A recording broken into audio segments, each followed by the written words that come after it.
ಜೈ ಶ್ರೀರಾಮ್. ಹರಿ ಓಂ. ನಾನು ಆನಂದ ಜೋಶಿ, ವಿಜಯಪುರ,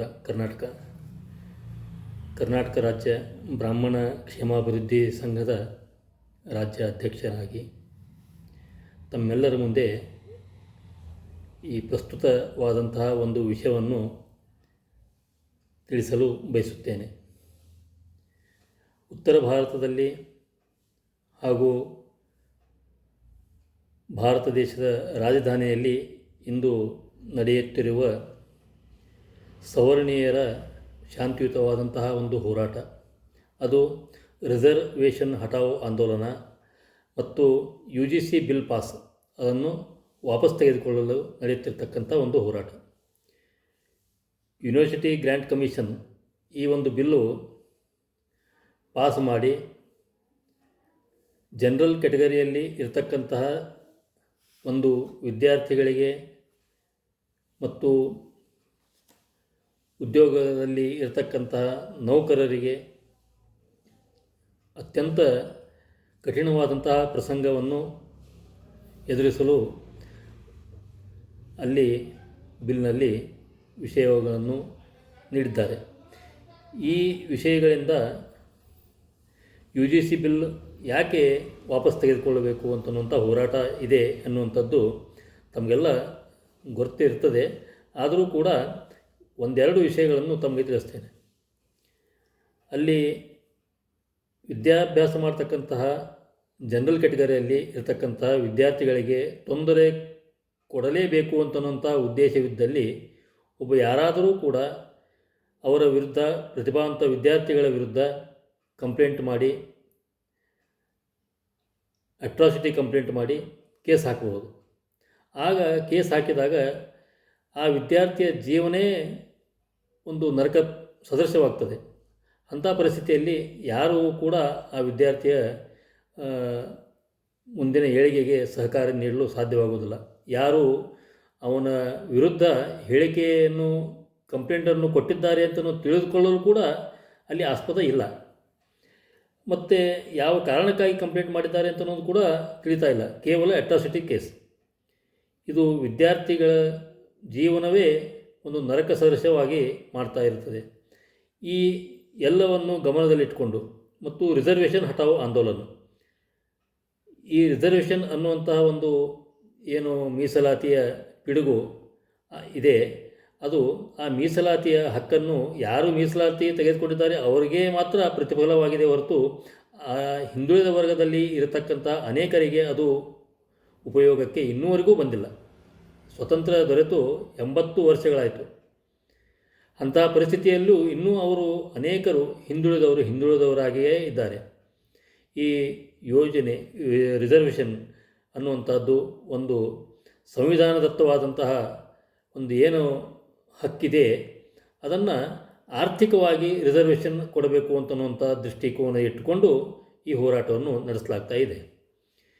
ಮತ್ತು ಇನ್ನು ರಾಜಕೀಯವಾಗಿಯೂ ಕೂಡ ರಿಸರ್ವೇಷನ್ ಅಂತ ಏನು ಪಡೆದುಕೊಂಡು ಯಾವಾಗಲೂ ಅದೇ ಜನನೇ ರಾಜಕೀಯದಲ್ಲಿ ಅಧಿಕಾರ ಮಾಡಿಕೊಂಡು ಬರ್ತಾ ಇದ್ದಾರೆ. ಉಳಿದ ಆ ವರ್ಗಕ್ಕೆ ಸೇರತಕ್ಕಂಥ ಜನರಿಗೆ ಈ ಅವಕಾಶಗಳು ಯಾವಾಗಲೂ ದೊರೆತಿಲ್ಲ. ಅಲ್ಲಿಯೂ ಕೂಡ ರಿಸರ್ವೇಷನ್ನನ್ನು ಪಡೆದುಕೊಂಡು ಅವರು ತಮ್ಮ ಅಧಿಕಾರವನ್ನು, ಆಸ್ತಿಯನ್ನು ಹೆಚ್ಚು ಮಾಡಿಕೊಳ್ತಾ ಇದ್ದಾರೆ ಹೊರತು ಬೇರೆ ಯಾವ ಜನಾಂಗಕ್ಕೂ ಅವರು ಉಪಯೋಗಿಗಳು ಆಗಿಲ್ಲ. ಆದ ಕಾರಣ ಈ ಎರಡೂ ವಿಷಯಗಳನ್ನು ಕೂಲಂಕುಷವಾಗಿ ಈಗ ನಡೆಸಿರ್ತಕ್ಕಂಥ ಆಡಳಿತ ವರ್ಗದವರು ಕೂಲಂಕುಷವಾಗಿ ಪರಾಮರ್ಶಿಸಿ ಕೈ ಬಿಡಬೇಕು ಅಂತನ್ನುವಂಥದ್ದು ಒತ್ತಾಯ ನಡೀತಾ ಇದೆ. ಅದಕ್ಕೆ ಈ ನಮ್ಮ ಬೆಂಬಲವೂ ಕೂಡ ಇದೆ. ಉತ್ತರ ಭಾರತದಲ್ಲಿ ಮಾತ್ರ ಈ ದೋಷ ಇದೆ ಅಂತನ್ನುವಂಥದ್ದು ವ್ಯಕ್ತವಾಗ್ತಾ ಇದೆ. ದಕ್ಷಿಣ ಭಾರತದಲ್ಲಿ ಇರತಕ್ಕಂತಹ ಮಹಾರಾಷ್ಟ್ರ, ಕರ್ನಾಟಕ, ಆಂಧ್ರ, ತೆಲಂಗಾಣ, ಕೇರಳ ಮತ್ತು ಇನ್ನಿತರ ಅನೇಕ ರಾಜ್ಯಗಳಲ್ಲಿ ಜನರಲ್ ಕ್ಯಾಟಗರಿಯಲ್ಲಿ ಇರ್ತಕ್ಕಂತಹ ಜನರು ಇದನ್ನು ವಿಚಾರ ಮಾಡಬೇಕು. ವಿಚಾರ ಮಾಡಿ ಈ ನಡೀತಿರ್ತಕ್ಕಂಥ ಹೋರಾಟಕ್ಕೆ ನಾವೆಲ್ಲ ಬೆಂಬಲವನ್ನು ಕೊಡಬೇಕು, ಶಾಂತಿಯುತವಾದಂಥ ಬೆಂಬಲವನ್ನು ಕೊಡಬೇಕು. ಆಡಳಿತಗಾರರಿಗೆ ಎಚ್ಚರಿಕೆಯನ್ನು ಮೂಡಿಸುವಂಥದ್ದು ಆಗಬೇಕು. ಈಗ ಆಡಳಿತದ ಚುಕ್ಕಾಣಿ ಹಿಡಿದಿರತಕ್ಕಂತಹ ಬಿ ಜೆ ಪಿಯ ಪಕ್ಷ. ಆ ಪಕ್ಷಕ್ಕೆ ಅನೇಕ ಜನರಲ್ ಕ್ಯಾಟಗರಿಯಲ್ಲಿ ಇರತಕ್ಕಂತಹ ಮತದಾರರು ಕಣ್ಣು ಮುಚ್ಚಿ ಮತವನ್ನು ಕೊಟ್ಟಿದ್ದಾರೆ. ಆ ಮತ ಕೊಟ್ಟಿದ್ದಕ್ಕಾಗಿ ಅವರು ಆಡಳಿತ ಕಳೆದ 3 ಅವಧಿಗೆ ನಡೀತಾ ಇದೆ. ಇಲ್ಲಿ ಮುಂದುವರಿದ ಜನಾಂಗಕ್ಕೆ ಆಗತಕ್ಕಂತಹ ಈ ಅನ್ಯಾಯಕ್ಕಾಗಿ ಉಳಿದ ಯಾವ ಪಕ್ಷಗಳು ಸಹಕಾರ ನೀಡ್ತಾ ಇಲ್ಲ, ನೀಡೋದೂ ಇಲ್ಲ. ಯಾಕಂದರೆ ಇವರು ಕೇವಲ ಬಿ ಜೆ ಪಿಯ ಮತದಾರರು ಅಂತನ್ನುವಂಥ ಒಂದು ದೃಷ್ಟಿ ಆ ಉಳಿದ ಪಕ್ಷಗಳಲ್ಲಿ ಇದೆ. ಅವರು ನಮ್ಮ ಸಹಾಯಕ್ಕೆ ಬರಲಿಕ್ಕಿಲ್ಲ ಮತ್ತು ಬರ್ತಾನೂ ಇಲ್ಲ. ಮತ್ತು ಈ ಬಿ ಜೆ ಪಿಯ ಆಡಳಿತ ನಡೆಸ್ತಕ್ಕಂಥ ಇರೋರು ಇವರು ನಮ್ಮನ್ನು ಬಿಟ್ಟು ಎಲ್ಲಿ ಹೋಗ್ತಾರೆ ಅನ್ನುವಂಥದ್ದು ಕೂಡ ದೃಷ್ಟಿಕೋನ ಅವ್ರ ಕಣ್ಣು ಮುಂದೆ ಇದೆ. ಅದು ಬಹಳ ದುಬಾರಿ ಆಗ್ತಾ ಇದೆ. ಮುಂದಿನ ದಿನಗಳಲ್ಲಿ ಈ ಆಡಳಿತ ಮಾಡ್ತಕ್ಕಂತಹ ನರೇಂದ್ರ ಮೋದಿಯವರು ಆಗಲಿ, ಅಮಿತ್ ಶಾ ಅವರಾಗಲಿ, ಅಲ್ಲಿ ಇರ್ತಕ್ಕಂತಹ ಶಾಸಕರು, ಸಂಸದರು, ಮಂತ್ರಿಗಳು ಈ ಸವರ್ಣೀಯರ ಬಗ್ಗೆ ತಾತ್ಸಾರ ಮಾಡಿದ್ದೇ ಆದರೆ ಇದರ ಫಲವನ್ನು ಮುಂದಿನ ದಿನದಲ್ಲಿ ಅವರು ಅನುಭವಿಸಬೇಕಾಗ್ತದೆ.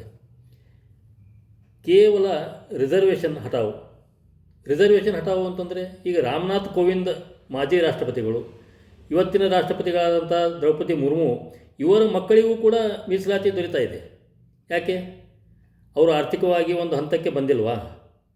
ಅನೇಕ ಮಂತ್ರಿಗಳು ಕೂಡ ಆಗಿ ಹೋಗಿದ್ದಾರೆ, ಈಗೂ ಕೂಡ ಇದ್ದಾರೆ. ಅವರು ಎಲ್ಲರೂ ಈ ರಿಸರ್ವೇಷನನ್ನು ಪಡಿತಾ ಇದ್ದಾರೆ.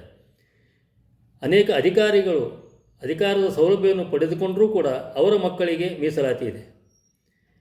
ಈಗ ಮೇಲ್ವರ್ಗದ ಜನಾಂಗಕ್ಕೆ ಅಂದರೆ ಜನರಲ್ ಕ್ಯಾಟಗರಿಯಲ್ಲಿ ಇರತಕ್ಕಂತಹ ಜನಾಂಗದ ವಿದ್ಯಾರ್ಥಿಗಳು 80, 90, 95% ಮಾರ್ಕ್ಸನ್ನು ತೆಗೆದುಕೊಂಡರೂ ಕೂಡ ಅವರಿಗೆ ನೌಕರಿಯಲ್ಲಿ ಅಥವಾ UPSCಯಲ್ಲಿ ಅಥವಾ ನೀಟ್ ಪರೀಕ್ಷೆಯಲ್ಲಿ ವೈದ್ಯರಾಗ್ತಕ್ಕಂಥ, ಇಂಜಿನಿಯರ್ ಆಗ್ತಕ್ಕಂಥ ಒಂದು ವ್ಯವಸ್ಥೆಯಲ್ಲಿ ಅವರಿಗೆ ಹಿನ್ನಡೆ ಆಗ್ತಾಯಿದೆ.